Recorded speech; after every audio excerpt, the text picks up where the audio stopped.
Hi. Thank you so very much. Thanks for being here. Hi, Lois. I'm going to Hi, lower my little. Heidi. Welcome, everybody. Thank you so very much. This is a series launch of The Journey of Education. I'm your host, Heidi Popp, and I am an educator and I'm a parent.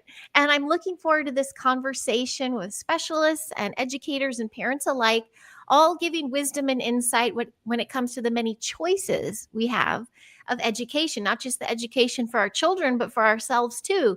So, holistic conversation ready to go. I'm very excited for my first guest of this series.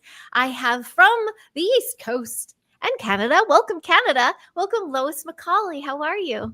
Hello, Heidi. I'm so glad to be here in sunny California. We're evening and the temperature is dropping slowly, but that's okay. That's okay. Yes, That's I'm bringing okay. some sunshine in for you. Well, we decided I think Miss Lois has a plethora of information that she has. She has multi layers too. She's an interior designer. I know she's very much into fashion and she's an artist in that sense. We're narrowing our subject down to eurythmy and Rudolf Steiner's philosophies, which has to do with eurythmy, the art of movement, something that Steiner created almost over 100 years ago. And we're going to kind of get into all that, maybe throw in some ancient civilizations too. You never know. But Miss Lois, could you tell us a little background about what you do and even where you started with that, how you started doing eurythmy? Mm-hmm. Well, I guess I started, first I was in fashion.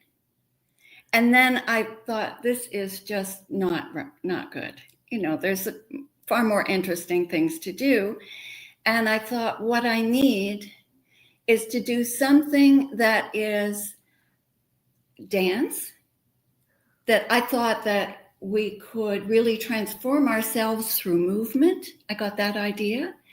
And I got the idea that I had to do something that was transformational and was going to be supportive for people. I just wanted to do something wonderful for people, and I thought it was dance. And then I met some books by Rudolf Steiner. Nobody around me knew the books. And I kept ordering Cosmic Memory and another one, gone off my head. It doesn't matter. Oh. So I started reading Rudolf Steiner, and then I walked into a store to order some books. I'd moved from Maui to Toronto, and I was looking for books from Rudolf Steiner. And some people said, why are you calling Steiner people? Call them. I said, there are other people? Anybody else knows this? So I went to this store and they said, in 2 nights, they're having a workshop. Everybody gets together and they workshop around this. Come and join us. And I walked into the group. It was like September. And I walked into the group and said, what's eurythmy? I don't know what it is. I saw the word. It was in part of the book. And I don't know what it means. And I tell you, Heidi, like 6 people looked at me and went, oh my God, you're a eurythmist. I'm not kidding. So I said, so what is it? And they told me, and they said, go to New York, go to Spring Valley, New York. They've just started the eurythmy training. It's like 2 weeks past, but if you start right away, you can get in there. So I did that. Can you believe it? The things we do when we're young. I know, right? So I go to this eurythmy training school, and I just went crazy about everything. Some people do. Some people hear about eurythmy and they just go, wow, this is great. And that's what happened to me. And then I went right through, I think, 15 years. Okay. And then I thought, I think I want to do a little bit of something else, but interior design and doing stuff like that. But I never left the Eurythmy, and I'm semi-retired now, and I just want to do more Eurythmy. So I'm sort of coming back to it. And you worked with educating adults, teaching other Waldorf instructors how to do Eurythmy, correct? Or did you work with children as well? I worked with children. I tried Waldorf schools. They're difficult. Anyone who's done this knows that it's very difficult. And I tried to do teaching Eurythmy students in a Waldorf school, and it didn't go well for me. Okay. It was just too hard. I actually got ill, ended up in hospital. I was just too sensitive. It just wasn't going to work for me. And I was doing really well with the Eurythmy that you do in a performance art. Yes, I've seen some of those videos on your YouTube. They're beautiful. Oh, That was beautiful. You. Yes, accompanied by piano. And I know I want to talk more in length about said movements because there is an involvement with the curriculum. And, I particularly work with a Waldorf-inspired homeschool learning center. So it isn't exactly a brick and mortar private school, but they do follow Steiner philosophies. And, the eurythmic movements are part of bringing the child centered so that they can take in the rest of the knowledge, like getting them in alignment. That's what I ended up with. Homeschooling children in Eurythmy. Beautiful. Is what I ended up with because it's much more gentle than being in a Waldorf school. Beautiful. And the thing that works really well for me and worked really well for me with that was that I could tell the children, if you don't want to do this, tell your mommy that you don't want to do this. And all you have to do is say that, and then they all want to be there anyway. But so interesting that you're involved with homeschooling because I ended up with homeschooling. And then I worked with Waldorf teacher training. Okay. Because I have done the schooling for children. And there are lots of wonderful little books and things you can study with that. So I've done that over the years at different times. And I was helping last year with Waldorf teacher training programs. And you have to teach them in Eurythmy. So that's what I was doing. Last year, I was teaching Waldorf teacher trainings what Eurythmy is. And so we had to go from preschool right up to, high school and what it means to talk to Eurythmy students at all those different levels. I remember you telling me that there are certain gestures that connect to the vowels and the consonants and even the stars, like the zodiacal sign. Is that correct? Like we can also bring in a little bit of the woo here, but there's a connection to spirit beings and the being from the inside out, if that's correct. But you tell me. Well, Eurythmy is amazing. It is all those things I was looking for. It was movement, dance, artistic, creative, working with other people. So it has all of that.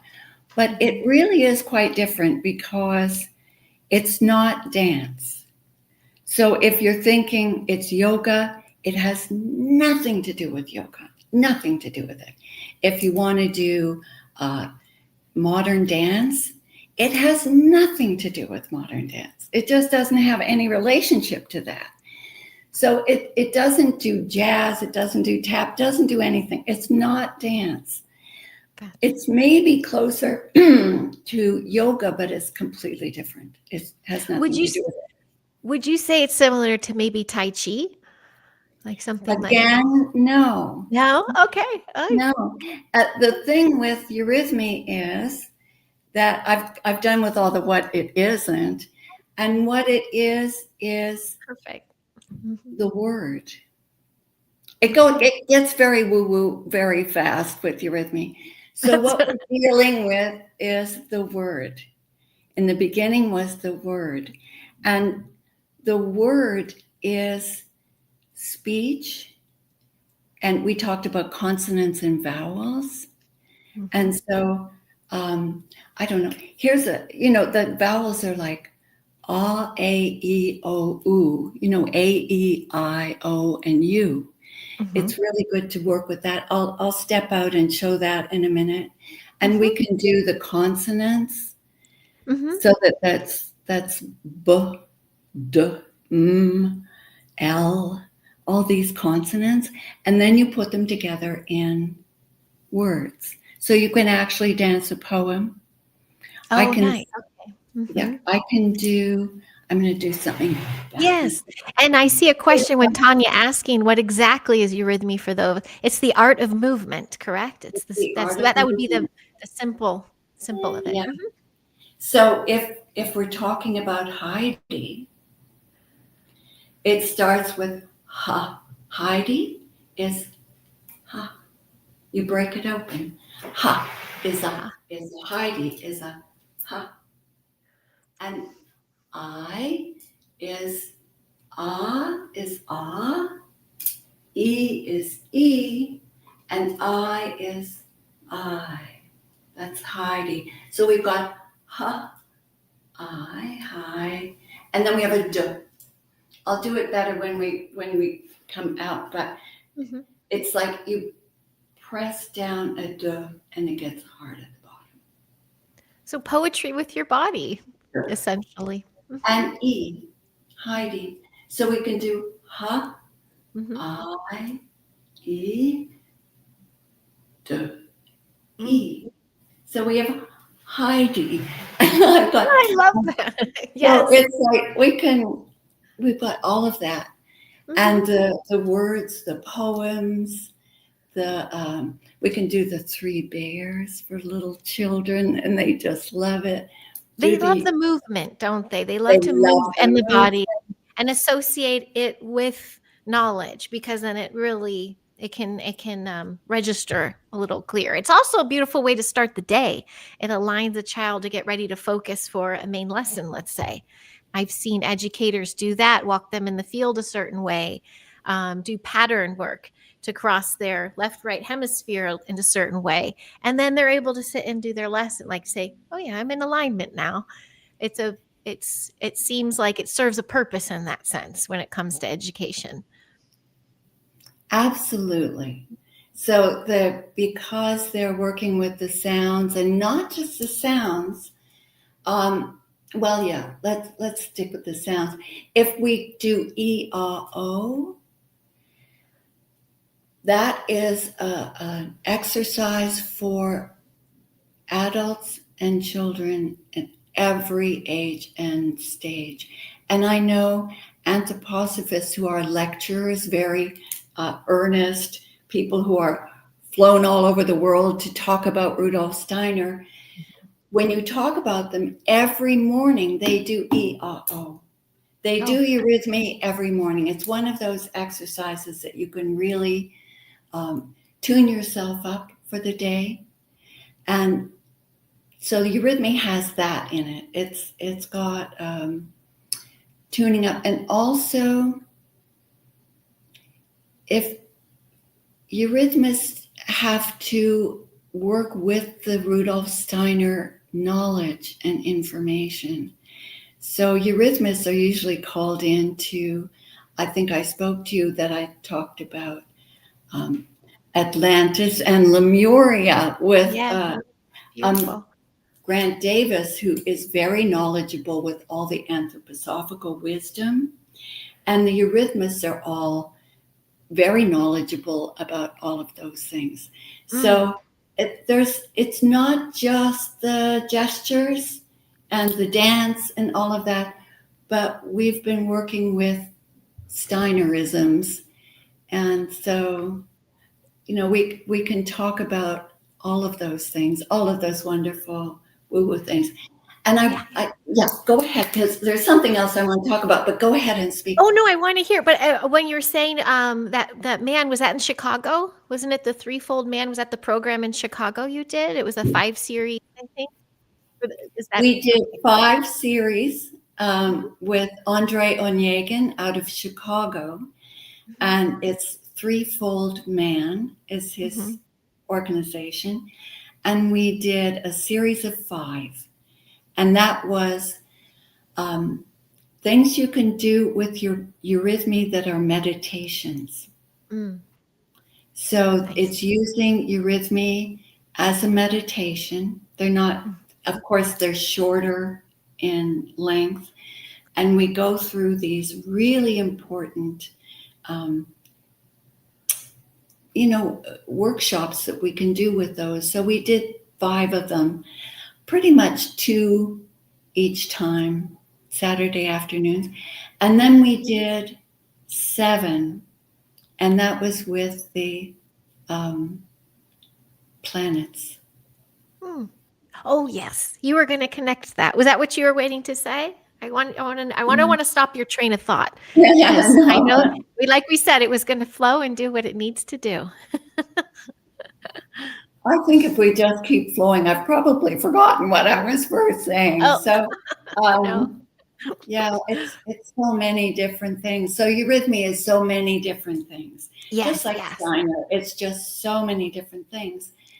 But I think the key thing that we love is working with adults and children.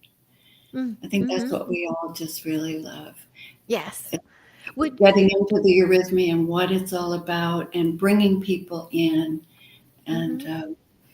and getting deeper in the spiritual development.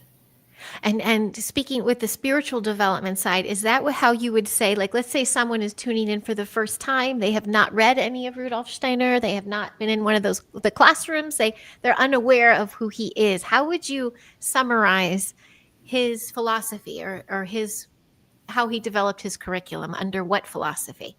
Oh boy. I know we're going there. um, Rudolf Steiner brought in um, a way of working together through the contemporary spiritual development. And I want to say too that what we're doing with Steiner and with anthroposophy is always moving and changing and developing. So what we're talking about is not old spirituality. It's not old, not that there's anything wrong with that, but it's not yoga. That's ancient. Mm, And a lot of course, what yoga is being done is sort of made a little bit contemporary and easy peasy. And I'm sure a lot of people who do serious yoga think what we're doing in yoga in our little uh, Eurythmy?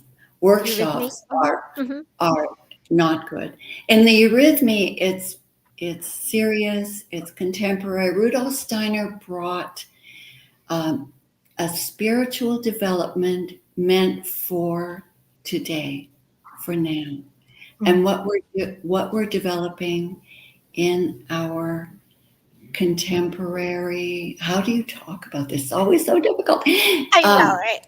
how do you lift yourself up into a spiritual development that is always moving forward? What Steiner brought was so contemporary. I mean, we're still sort of keeping up with what he brought in. But And what, this was I mean, this dates back to I know he has lectures from, like, 1912, 1915, 19 yes, this is dating back, but it's still up being until up studied, until 1924. 1924. Mhm, But mhm. And he all gets of a it, little galactic, he gets a little woo-woo. He does, doesn't he? completely. So we're talking about um, talk, these days. People talk about the what's happening in the different. Oh, I'm having trouble speaking here. Um, I like to talk to our friends. You and I met with people who are talking about typical skeptic Yes, and Robert and you and Matthew and Honora. I Matrimonian, adore and them. Mhm. I love these people. And that is also, one can really speak to that with eurythmy as well. And I love, and with anthroposophy, because it is a very contemporary movement. But when we're talking about Steiner, he's very specific about angels, archangels, archai, seraphim, cherubim, thrones. He's talking really about the beings of the hierarchies. And this isn't so much spoken with in the, um, what do we call them? The disclosure movement or whatever, which I love. I'm all part of it, but Mhm. it's, Steiner is very specific. Mhm. If you want to talk about spiritual movement, where are you? Are you talking to angels? If you want to develop yourself as a human being and come further as a human being, and then want to think, where's my angel? How can I bring that on board? Mhm. You have to really talk about what is an angel. Because if we just talk about an angel, that's the next after a human being, is such a lofty being. An angel, Buddha isn't even an angel yet. Angels are enormous and very highly evolved, and they work with human beings. But then we have archangels, and everyone talks about Archangel Michael We just and celebrated him at our place this week for Michaelmas, huh? Mhm. and the reality of it is the Archangel Michael is not an archangel anymore. Mm. This is what we're talking about. It's always evolving. The Mhm. archangel is now an archai. So Mm. he is above an archangel. Michael is not an archangel, not since like 1870 something. He's been beyond an archangel. He is an archai. Okay. So, and the archangel is Vidar. And who's Vidar? This is where we get really specific all the time. Vidar was the angel of Buddha. Oh. So, Buddha is one of the most evolved human beings that ever lived. He doesn't have to uh, live, he's not living as a human being anymore. He's evolved past that. Mm. His angel, Vidar, was such a good angel that he evolved into an archangel. So he was actually basically an archangel anyway, but he set himself back so that he could go through all of this work. And now he's being an archangel. So we are the archangel Vidar. We are not the archangel of Michael. Like that. Hmm. He is an an archai. So an archai is then a being that we're up another level. Is that your higher self almost? Your higher self is below your angel. Mm. That's huge. I think people think that in the New Age that we're big and we can be an archangel and we can be a Pleiadian. We're a Pleiadian and we're a this and we're a that. Mhm. Angels are huge. Angels are huge. Human beings, we're struggling. We're trying to be evolving ourselves beyond an angel. Mhm. So I think this is where people aren't very clear on that. Mm. Now, I'm going to jump into star seeds because I think there are people who are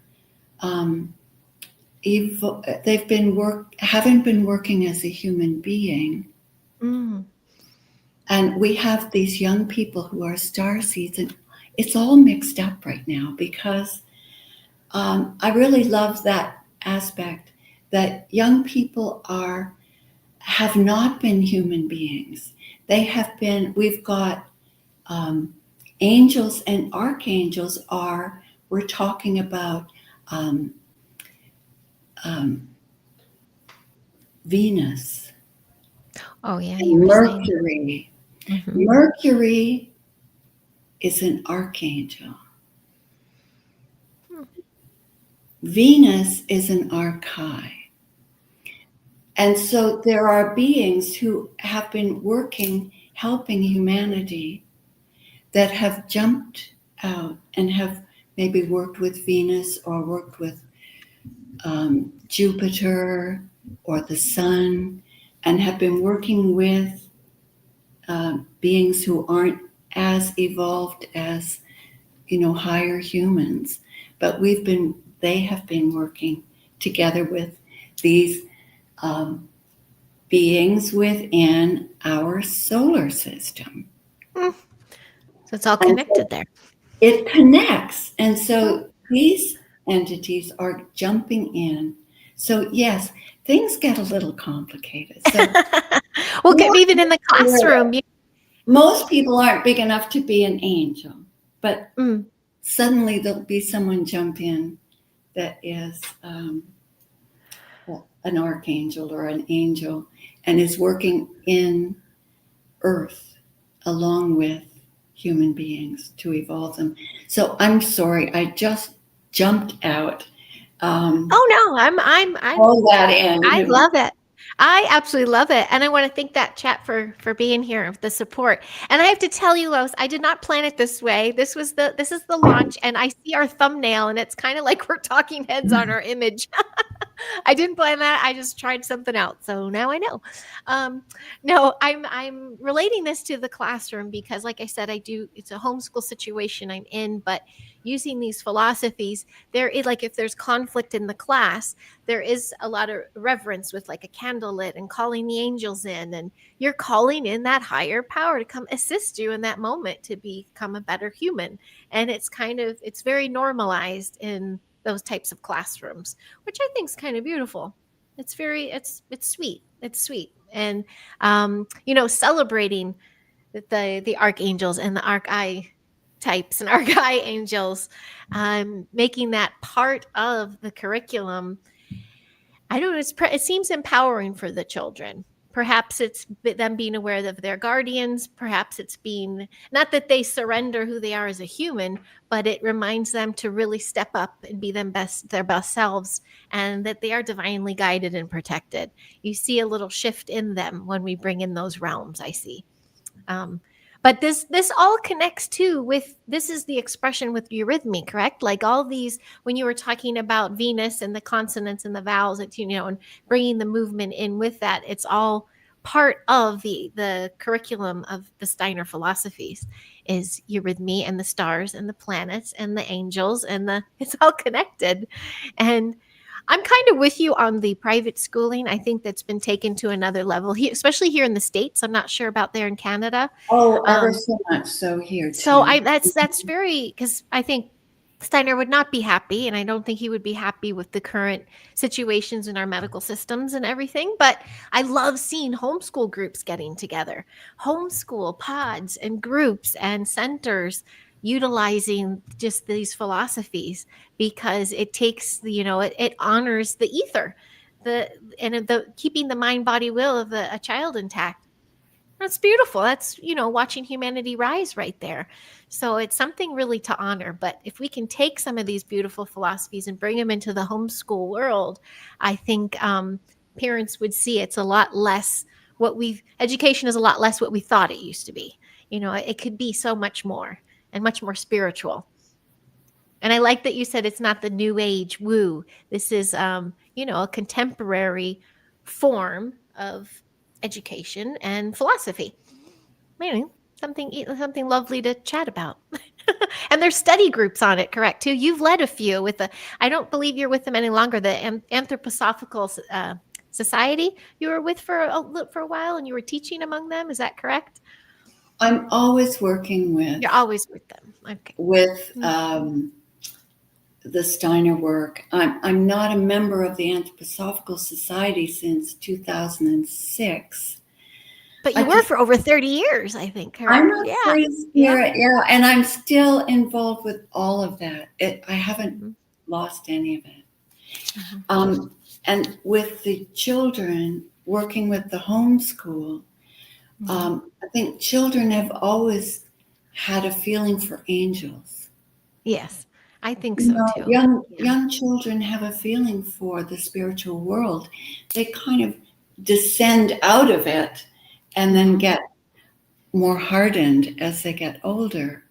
But I think with homeschooling, we're working very hard to keep the young children open and soft and imaginative, and keep these ideas of our spiritual inheritance, and not just this is where homeschool is so great. If it's not a Waldorf school or a homeschool, these children in the schools these days are so hard. It's all just,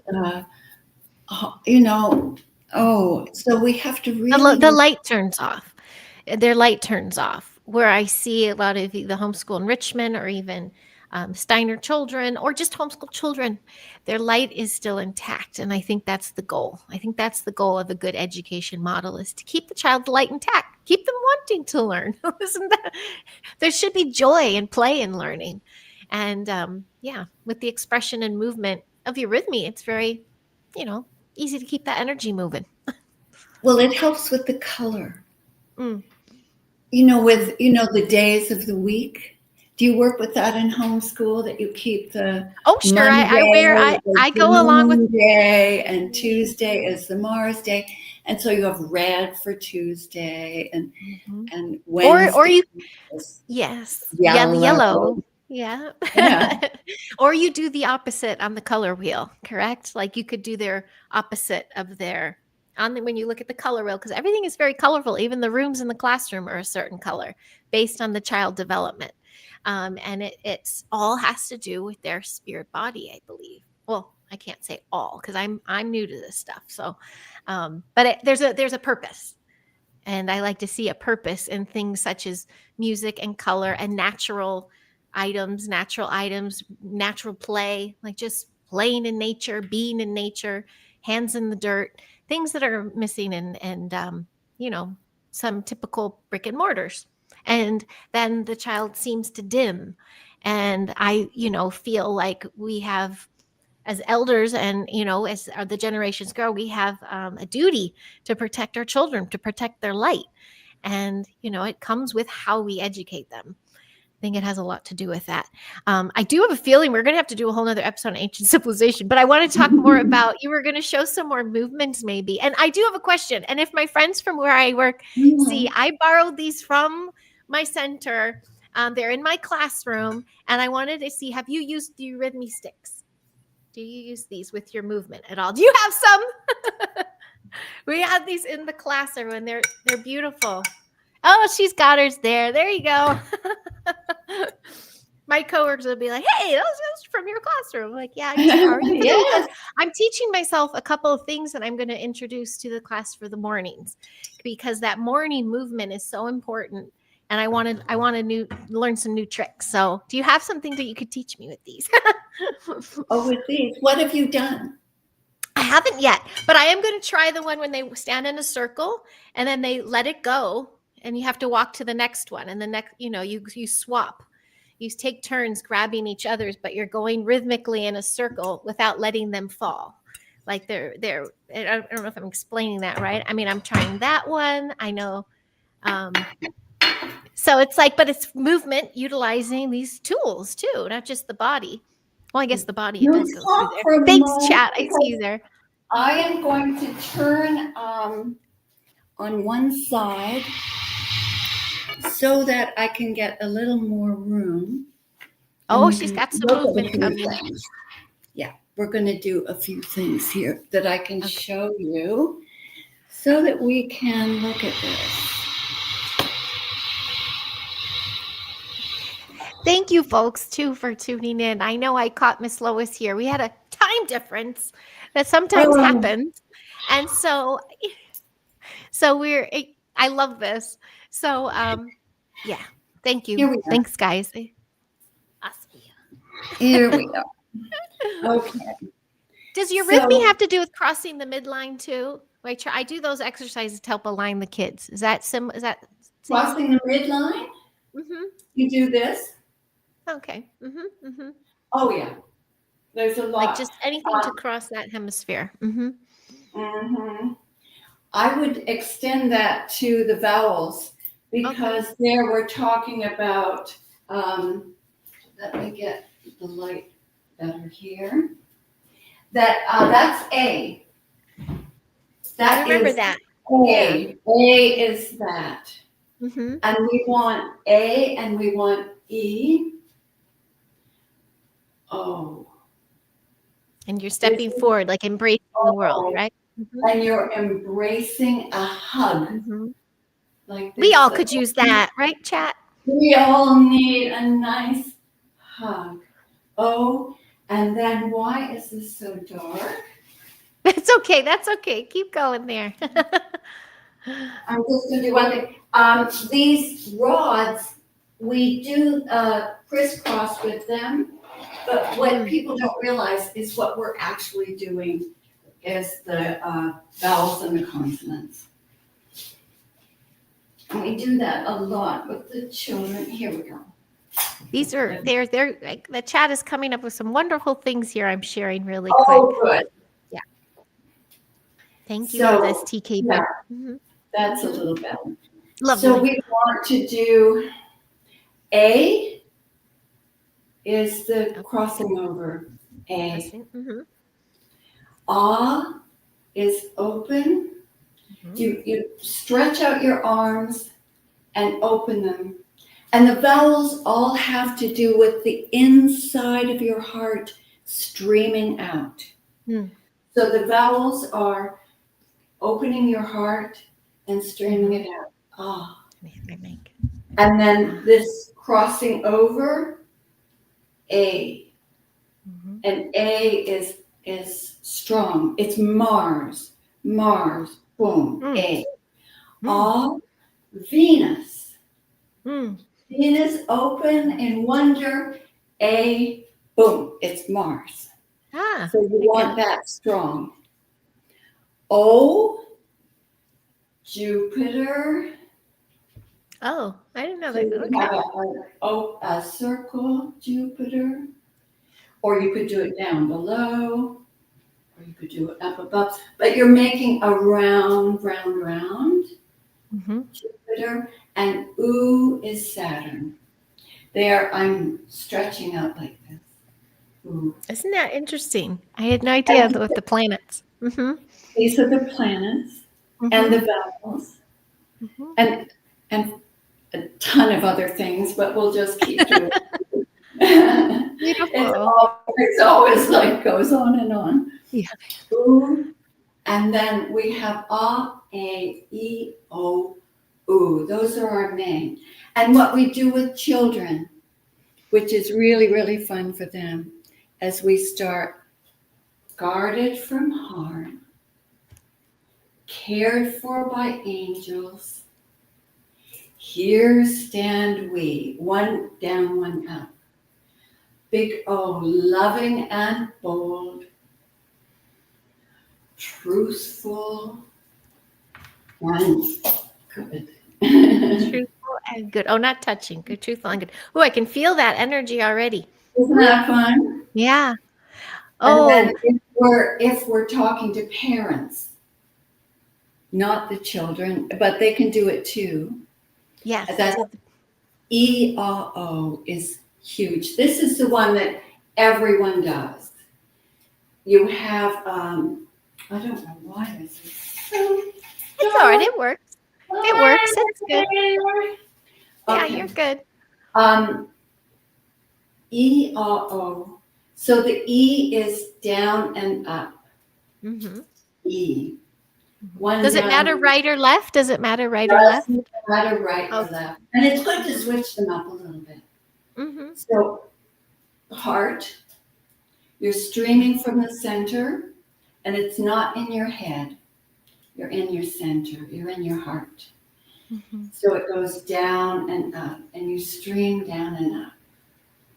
E, ah is the vowel open, ah, Mhm.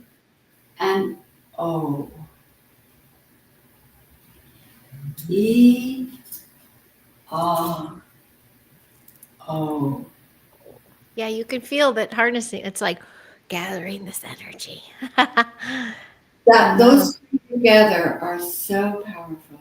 The And that's E, what the educators start their training with, their days with. they do, they do. Makes They can sense. do it with the children, they do it with each other. E, Mhm. ah, O. It's when I'm teaching adult classes for Eurythmy, the first thing you do, E, ah, O. You E-I-O. start by getting your feet down and E and ah and O. It's graceful. That's really it. Mhm. So there are basic Eurythmy things that we can do in anything. But then the consonants those are from the heart, right? Mm. Mm. And the consonants are not from the heart. They're from the outer world. So So the vowels are from the heart and the the consonants are not. vowels are from the Vowels are from the heart. heart. Okay. The vowels are um, the planets. Beautiful. AEIOU, they're the planets: Venus, Mars, Mercury, Jupiter. The consonants are the fixed stars. Hmm. They're around the outside and hard. So if I want to do that, I'm going to show something like book, because book is another nice child gesture, because instead of closing an O and streaming inside, Mhm. you make Oh, it from yeah. book. Yeah. The three bears, there's a papa bear, and there's a mama bear, and there's a little baby bear. And children, the consonants, the book is really important for children. That's always reinforcing for them. So the little stories with children, lots of book and du for ducks. You know, the ducks have a du. They're, Oh yeah, for stout. they're made firm. You make them firm. Du, book, du. And then you have an M that you're mixing. You're mixing Oh, M, beautiful. M, M. And these are for children. They're wonderful. I So you love do these little stories with the children using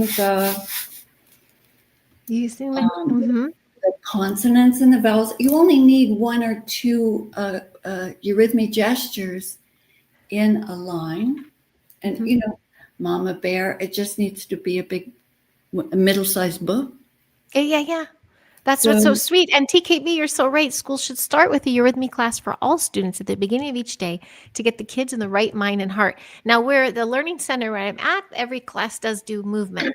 We do some crossing midline. I noticed some court classes will do some. I'm going to add some of my new yeah. rhythmic movements I Yeah. learned today. I have also incorporated Matthew, his scalar toning, and some qigong. That's what we've been doing in our circle time. So Well, they know that's they're going to get nice. that with me. um, I know, His, I know his, we. his tones are Yes, so beautiful. yeah, Uh, his tone is spectacular, Matthew. yes, And I'm yes. really liking the scalar toning rather than those 3 or 4 vowels, the Uh sounds. huh. I Uh like huh. just the toning that he does. Yes. Yeah, So he's so good with beautiful. that. And the kids love it. I know it works with their vagus nerve, so it calms their nervous system. And it's another thing of alignment. It's aligning them. But I was telling him like 2, 3 years now, I've been doing that with them. And I'm with the same kids, Oh, each year. So they're growing with me too, and their voices are getting stronger. But it's part of our big out breath and alignment. And I need to add some more of these movements. You won't believe it, but we're winding down now. We're going to have to save ancient civilization for the next time, and I want to make sure, because I know this is the launch, this is the premiere, and I want to make sure that I I'm thanking the chat that we are pre-recorded some of our other episodes, and it's really fun having this live community chat. And I would love for you all to come check out next weekend as well. But not ending it right now, Lois, are you still? You're doing your fashion and your interior design and your website, your YouTube channel has a little bit of everything. In the very beginning, you go through the vowels and the eurythmy, don't you? But are you active on any socials? I haven't seen you on too many social medias other than YouTube. Do you do any social media? I have Instagram. Okay, there I you do go. Instagram with my interior design. Interior Those are design. it, yeah. Okay. Is there a way Otherwise, anyone it's can YouTube. reach you? They reach you on YouTube or connect with you on there? YouTube is Lois Macaulay, if they go through YouTube, or Lois Spiritual Science is YouTube. And then I do Instagram, Lois Macaulay. Then I do but it's really fat, more interior design, pillows and things like that. I've been doing more pillows and little things lately. It's colorful. You can see all the vibrant sides of you, though. It's beautiful. Can you believe that's how fast it went, though? I didn't mean, because we have Atlantis and Lumiere. We're going to just have to do a show on ancient civilizations, because my particular class, that's what we'll be moving into this year. And I really want to get your take on ancient Atlantis and Lemuria and those connections. But we kind of at least tapped into some of the cosmic. We got some cosmic in there. We did. We did. We got some, oops, let me come back where I'm not quite so bright there. I was glad that we got a little bit of eurythmy, just a few things. And I was sort of all over the place getting started. It's so hard to know what to say. There's so much. There's so much. I know. And I also, I stumped you with the time, I think, too. So I think that was you really got it you were like, oh yeah, I'm coming. So that was quicker than you probably anticipated. So you brought it in for me, though. So thank you so much for that. I'm so embarrassed. Oh, please don't be. I've done it. My buddy Dustin Shuda knows that. I chimed in when the show was ending. Oh, thank you, TKB. Here's your YouTube right here. Lois YouTube at Lois Macaulay. Yeah. Your final thoughts, though. Let's say there's someone tuning in, like a homeschooler or a parent, that they're very new to this, but they're intrigued. They're intrigued that, with bringing in the angels and the spiritual side of Steiner philosophies for their children and for themselves. It's big for adults. Do you think there's a good starting point or somewhere that someone new, where should they look to first to start diving into some of his philosophies? Is there a particular book or something that you would suggest first off? I would say knowledge of the higher worlds and its attainment. It is a beautiful book and just really sweet, but really clear about what you'd have to be involved in if you're going to be working with a spiritual movement or with Rudolf Steiner. To start with that, it's really, here's how you do it. Here's how you do a meditation. Here's how you should, the kind of food you should eat. And it's just really simple and beautiful. It always starts that way and then gets a little super woo. Yeah. Yes. But that's a great starting point. I think that's perfect. I think that's a good starting point. Yeah. Yeah. And I do find it fascinating. If people know the eurythmy for homeschool children, there are some people who, if you just look up eurythmy for homeschool or eurythmy for Waldorf schools, there are a half dozen really good exercises they can do and little stories to tell. So just look up eurythmy for homeschool children, and there'll be a ton of things. Oh, beautiful. Perfect. Thank you. I mean, the time flew and I really appreciate your time. And like I said, I am so fascinated with ancient civilizations. I love that it's part of the Steiner curriculum. And I love that they go there. So next time we're going to go there. We did a nice introduction. Thank you for helping me launch this new series. And yeah, we're going to go there at one point. Okay. Plus, I see my little community chat there. I know how far you guys can go. So thank you. Thank you to those newly tuning in. And I know next week I have my friend Dr. Isabel Amy, and we're going to talk about improvisation with kids, expression, and she's going to get a little bit into New Earth agriculture, which, believe it or not, it all ties in together. So we'll find that out, and that will be next Saturday, the 18th at 2 p.m. Pacific. TKB, thank you. Thank you very much for that. Appreciate you guys very much. Please, if this resonates, don't forget to hit like and subscribe and share with your communities. I know the homeschool scene is blowing up. I know here in California and in Los Angeles especially, it is a huge uprising. So feel free to share this with those people, because there are so many choices in education, and I think it's worthy of a conversation to learn all about all the things. So you have a choice. You have a choice to make. And yeah, thank you, Lois, for sharing your wisdom. And if you're going to stay on 1 second, I'll say goodbye to you in 1 second. Thank you again. Thanks, everybody.